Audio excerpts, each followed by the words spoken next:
আসসালামু আলাইকুম ওয়া রাহমাতুল্লাহি ওয়া বারাকাতুহু। সমস্ত প্রশংসা বিশ্ব পালন কর্তা আল্লাহ রাব্বুল আলামিনের জন্য। আমরা সকলে বলি আলহামদুলিল্লাহ। বিশিষ্ট সাহাবী আবু হুরায়রা রাদিয়াল্লাহু তাআলা আনহু থেকে বর্ণিত, তিনি বলেন রাসূলুল্লাহ সাল্লাল্লাহু আলাইহি ওয়াসাল্লাম বলেছেন, যখন সালাতের জন্য আযান দেওয়া হয়, এই আযান শোনা মাত্র শয়তান বাদকর্ম করতে করতে পালাতে থাকে, পালিয়ে যায় সেখান, যাতে করে সে আযান শুনতে না পায়, আযানের শব্দটা তার কাছে কষ্টের হয়ে যায়। আবার সে ফিরে আসে।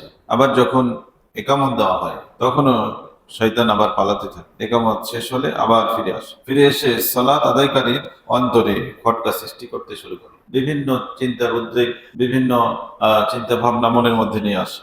এইভাবে বলে যে উজকুর কাজা অজকুর কাজা, এটা স্মরণ করো, ওইটা স্মরণ করো। এইভাবে তার মনের মধ্যে শয়তান ঢুকে খেলা করার চেষ্টা করে, নামাজটা নষ্ট করার চেষ্টা। এমনকি ওই ব্যক্তি, কোনো ব্যক্তি তখন হয়ে যায় কি, শয়তানের এই অসওয়াসার কারণে ভুলে যায় যে কয় রাকাত সে সালাত আদায় করেছে, 3 রাকাত নাকি 4 রাকাত, 2 রাকাত নাকি 1 রাকাত, এরকম অনেক কিছু হয়। সম্মানিত উপস্থিতি, হাদিসটি বলার উদ্দেশ্য হলো, সালাত আদায় করার সময় শয়তান বিশেষভাবে চেষ্টা করে যে সালাতটা নষ্ট করে। এই জন্য দেখবেন যে যারা উদাসীন, আল্লাহ তাআলা বলেছেন এই জন্য যে ফাওয়াইলুল লিল মুসাল্লিন, ওই সমস্ত মুসল্লিদের জন্য দুর্ভোগ, আল্লাযীনা হুম আন সালাতিহিম সাহুন, যারা সালাত আদায় করতে যে উদাসীন।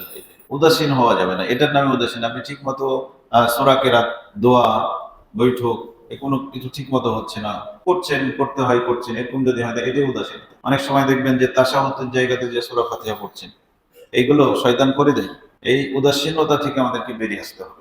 তাছাড়া সালাত আদায় করেও আমাদেরকে হয়তো জাহান্নামে যেতে হবে, নাউযুবিল্লাহ মিন যালিক। আল্লাহ রাব্বুল আলামিন আমাদেরকে সতর্ক এবং খুব একাগ্র চিত্তে সালাত আদায় করার তৌফিক দান করেন, আমিন। আজকে হাদিসটি সহিহ বুখারী এবং মুসলিম থেকে বর্ণিত হয়েছে। বুখারীর হাদিস নাম্বার 608, মুসলিমের হাদিস নাম্বার 1295।